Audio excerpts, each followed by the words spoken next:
For the competitive Overwatch community, January has been a month of closure and of anticipation. The calm before the storm, if you will. As Overwatch League Season 2 inches closer and closer, the entire community seems to be holding its breath. However, since teams are hard at work scrimming, there hasn't been a ton of news on the Overwatch League side. However, that doesn't mean it wasn't an eventful month. All Contenders regions wrapped up their 2018 seasons, and the next crop of rising stars emerged in Open Division going into Contenders Trials. There's a lot to go through, and that's why I'm here. If you're new here, this is This Month in Competitive Overwatch, the series where I give you the rundown of all the competitive Overwatch news, from Trials to Overwatch League, from the latest month. As usual, I will leave timestamps in the pinned comment in case you really want to skip a section, but I really do recommend watching the whole thing. Without any further delay though, let's get started. As we take a look at the rosters for Contenders Trials, you may see a lot of familiar teams. This is because most of the regions for Contenders have been reduced from 12 teams to 8. In this transition period, there were a lot more teams relegated than usual, with the exceptions of North America and China. However, the show must go on.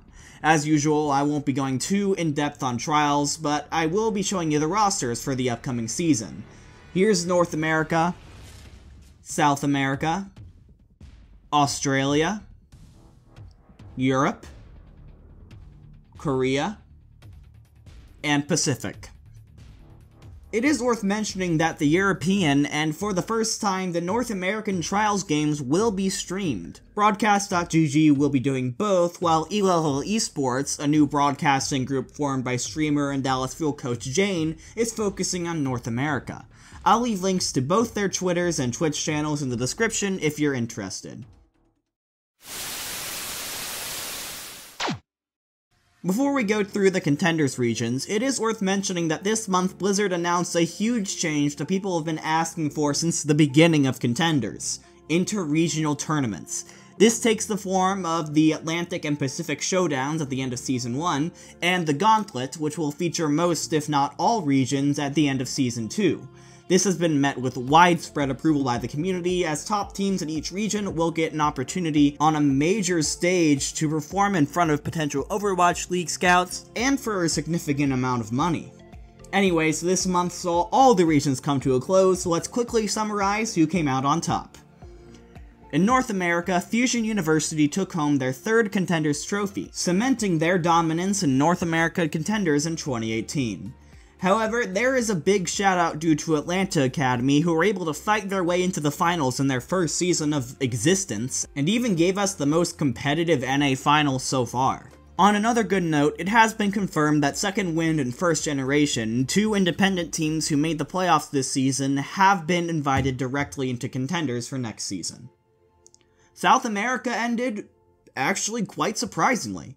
After getting a perfect record in the group stages, base tryhard started to falter, giving up a map to Isurus in the semifinals, while LFT Overwatch League sailed through their side of the bracket. In the end, it was LFT OWL who were able to take away the championship, ending the reign of Brazil Gaming House and base tryhards in South America. But it wasn't very long until base tryhards and LFT Overwatch League merged to form a new team called Low-Key Esports. It was nice to have competition for a few months. Australia wasn't too notable. Sydney Drop Bears rolled to yet another championship. The only map they dropped was to Order in the finals, so good for them. It's obviously really difficult to be so far above everyone else for so long, so honestly, great stuff from Sydney Drop Bears. It's also worth mentioning that by making the semi-final, Evie from Athletical Esports is the first woman to attend a Contenders LAN, so congrats to her. In a very similar showing of dominance, the one winner ran away with their first Contenders China victory, and again, the only map they dropped was to Flag Gaming in the Grand Finals. After going mostly untouched in the Overwatch League offseason, this is definitely a team to watch in China. Again, something that I loved about Europe this season is how many teams had a legitimate shot at the title. 3 out of the 4 quarterfinal matches went to 5 maps. But in the end, it was Team Gigante versus Angry Titans, two teams with a ton of history and success in this region, and Gigante ended up taking it home 4-2, and it needs to be noticed that in their existence, Gigante has had the roster pretty much picked apart by Overwatch League twice, so to still be on top afterwards is an incredible achievement. Oh, RunAway. After having to completely build your roster from scratch, most thought you would be one of the weaker teams this season of Contenders Korea, like how Kongdu Panthera performed. But you proved all of them wrong. After an incredibly strong showing in the group stages, RunAway was able to run through the bracket fairly easily. Not even the formidable Doomfist of Element Mystic Sparkle was able to keep them down for long. Seeing as so many of the players on RunAway are so young, there's a good chance that a new dynasty may be forming in Contenders Korea. Finally, we come to Contenders Pacific, where after such a strong group stage, where it was looking like a back-to-back was imminent, Talon Esports fell in the quarterfinals to Cyclone Coupling. Not only that, but GE Pantheon Korea, the team hyped up for having players like Kefri and Water, lost in the quarterfinals as well.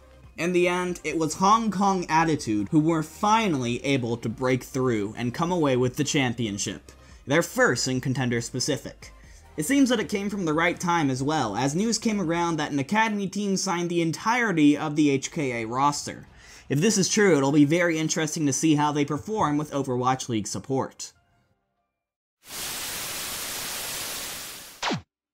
The Chengdu Hunters added more depth at the tank position this month in Jiqiren. Jiqiren represents the third former Miraculous Youngster member to join this team. However, he was never particularly remarkable in Contenders China on Team CC. It is notable that he may have some synergy with the former Miraculous Youngster off-tank Late Young, so it'll be interesting to see how this team's tank line develops. The Florida Mayhem have made a coaching change, parting ways with Ryder and promoting Promise from Mayhem Academy to the main roster. This has been met with a lot of confusion in the community, not only for how close it is to the season's beginning for such a big change, but also because Ryder was the team's only Korean coach for a roster that is mostly Korean.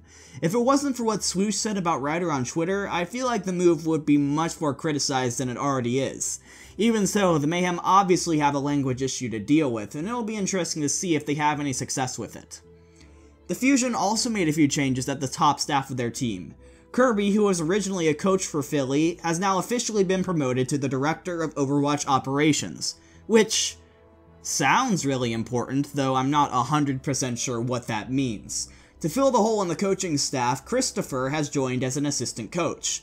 The former Snakes and Team UK main tank has been playing since 2016, so his experience will mean a lot to the Fusion. Also, it's nice to see that Boombox isn't the only UK player on the Fusion anymore.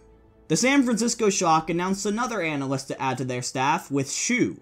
Shu has been playing Overwatch since the very beginning and has coached teams like NRG and Young and Beautiful. His experience cannot be denied, though it seems like the Shock have been adding a lot of analysts to their roster.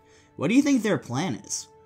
The Shanghai Dragons signed Xiaos as a team hype man? I didn't know that was a position you could be signed for.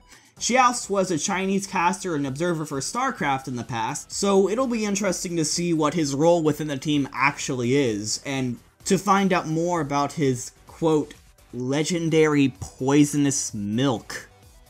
Ooh. The Toronto Defiant added T-Bubbles as their facilities manager. T-Bubbles was previously the manager and player coordinator for the Skyfoxes in Contenders North America. While this doesn't mean much for the team itself, to me it shows that the Defiant are setting up a strong internal system, which is a good sign. And that's it. Like I've said before, this month was very light on news and roster changes since most teams are set and just getting ready for the season. However, I hope this video still taught you something new. Before I sign off, I want to let you know that I will not be making a video next week. I have a lot of tests coming up at university, and frankly, I want to be able to enjoy the Overwatch League's opening week without worrying about a video, so gosh darn it, that's what I'm going to do, and I hope you understand. Next time I see you, the Overwatch League will be underway, and I can't wait. Anyways, as usual, if there's anything you think I missed, let me know in the comments, and if you like this video and want to see more, be sure to like and subscribe. If you're interested in Overwatch League content, I think you'll like what I'm planning for this coming Overwatch League season. Until next time though, that's all from me. Don't get tilted.